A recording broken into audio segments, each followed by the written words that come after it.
Ma mission chez Intuiti est assez large. Premièrement, la tâche principale, c'est d'améliorer et faciliter le quotidien de mes collaborateurs en leur apportant un soutien opérationnel à différents niveaux. C'est de l'aménagement d'espaces de travail, de lieux de vie. Ça va être aussi de les accompagner sur leurs déplacements, ce genre de choses.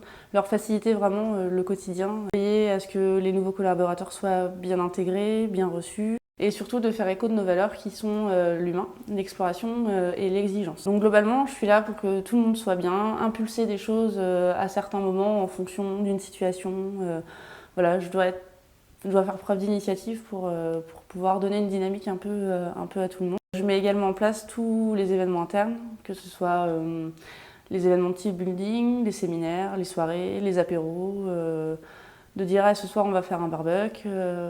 Et puis après, chaque année, on a des marronniers, on a la raclette de Noël, on a la Saint-Patrick, voilà, tous ces petits événements-là qui font que j'apporte du bien-être aux collaborateurs.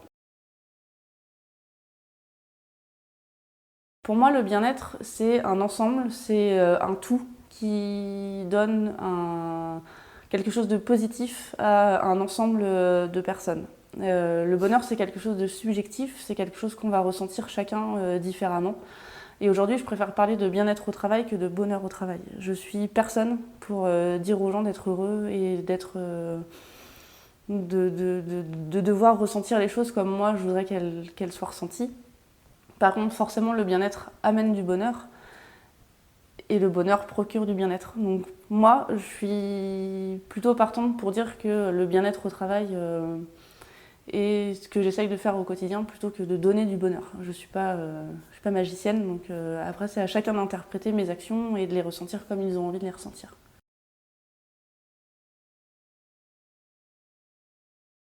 Alors ça, c'est une remarque qu'on me fait très régulièrement. Et c'est souvent accompagné de toute manière un patron qui veut que ses salariés soient heureux, c'est simplement pour avoir plus de profit. Le bonheur, c'est quelque chose que, comme je disais précédemment, on ne peut pas imposer aux gens. Par contre, je pense que la bienveillance et de la bienséance dans une entreprise, c'est quelque chose de primordial et que ça coûte pas grand-chose à un moment donné de se poser la question de savoir qu'est-ce qu'il faut faire pour que les collaborateurs soient bien.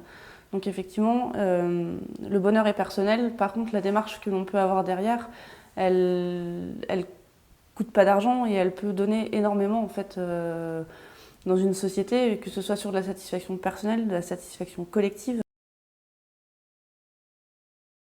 Alors, les principaux ingrédients du bien-être au travail, pour moi, ils sont assez simples. C'est déjà une confiance que les salariés se donnent entre eux, une confiance que les salariés vont donner dans la direction.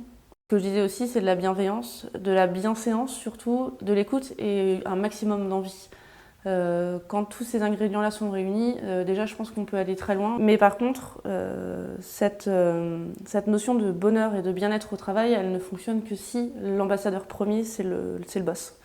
C'est au patron d'en être le garant, d'incarner ces notions et de les porter et de donner envie aux collaborateurs de suivre aussi cette idée. Si derrière tous les collaborateurs ont envie d'être bien et que le patron il est là pour saper les initiatives, casser les choses parce qu'il n'a pas confiance, parce qu'il n'y voit pas un intérêt particulier, ça ne peut pas fonctionner. Et la clé aujourd'hui du bonheur et du bien-être au travail, c'est le patron qui est là dans les mains. Alors, dans les actions que j'ai mises en place sur la dernière année, je suis assez fière d'avoir mis en place ce que nous on appelle ici le parcours collaborateur. C'est-à-dire qu'on va essayer de donner une expérience dès la candidature. Donc il y a une expérience de candidat qui peut amener à une expérience de collaborateur si la personne est embauchée. Demain, quelqu'un arrive, il est attendu. Donc il y a dans l'agenda de tout le monde un petit déjeuner d'accueil. Moi, au préalable, j'ai communiqué avec la personne qui arrive en lui donnant voilà, 2-3 petits éléments sur son arrivée. Je le préviens du petit-déj.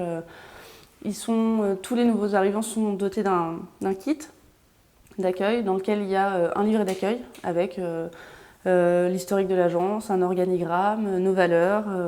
Et après, il a son parcours toute la semaine. Il va rencontrer en fait chaque team métier.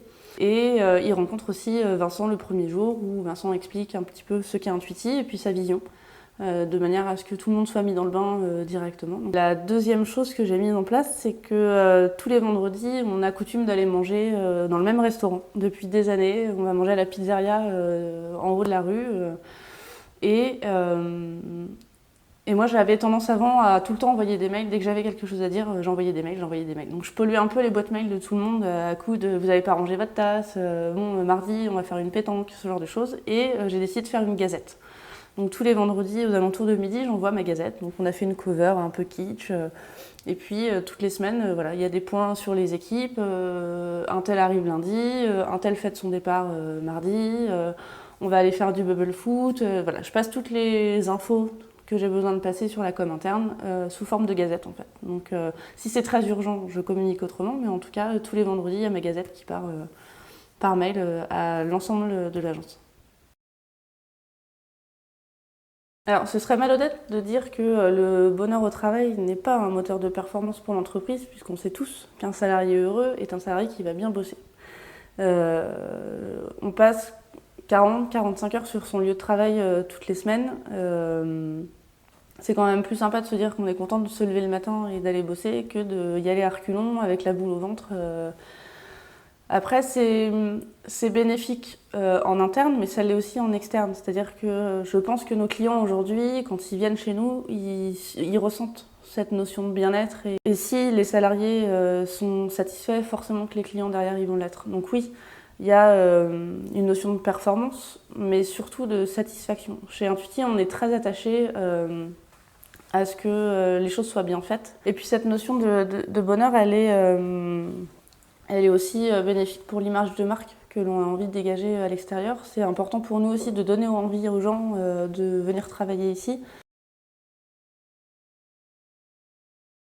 Alors sur l'inspiration que je peux avoir au quotidien, moi je fais pas mal de veille, je lis beaucoup de choses sur Twitter par exemple, où il y a quand même pas mal d'articles qui circulent, surtout sur les derniers mois, où on en a quand même beaucoup plus entendu parler qu'avant, alors que chez Intuiti, c'est moi des missions que j'ai depuis déjà un petit peu plus de 2 ans. Il y a pas mal d'interventions de Laurence Vanet que j'ai lu sur des articles et que j'ai vu aussi en vidéo, parce que c'est une nana qui a quand même un très gros charisme et qui a quand même fait des choses extraordinaires, et c'est vrai que ça a été quand même assez inspirant.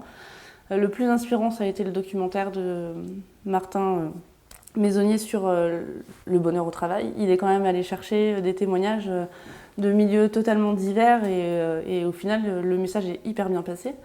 Il y a juste à comprendre que c'est juste du bon sens. Il y a un moment donné, il faut juste s'affranchir de ses a priori et puis se dire, bon, il y a des choses à faire et en fait, ça ne demande pas un investissement financier, voilà, c'est juste du bon sens. Et quand on a compris ça, je pense qu'on est capable de mettre plein de choses en place. Voilà, c'est de l'inspiration sur des contacts aussi que je peux avoir avec des gens de milieux totalement différents, autant des start-upers que des gens qui bossent dans des administrations publiques, qui sont pour moi très austères, ou du coup ils tiquent dès que je leur dis que mon métier c'est ça. Ah bon, mais pourquoi ça sert à rien? Ah si, en fait, posez-vous la question de savoir ce que ça peut vous apporter comme bénéfice à titre personnel, et puis peut-être qu'on y viendra tous dans 15 ans à avoir cette petite fée qui du coup est là juste pour améliorer les choses.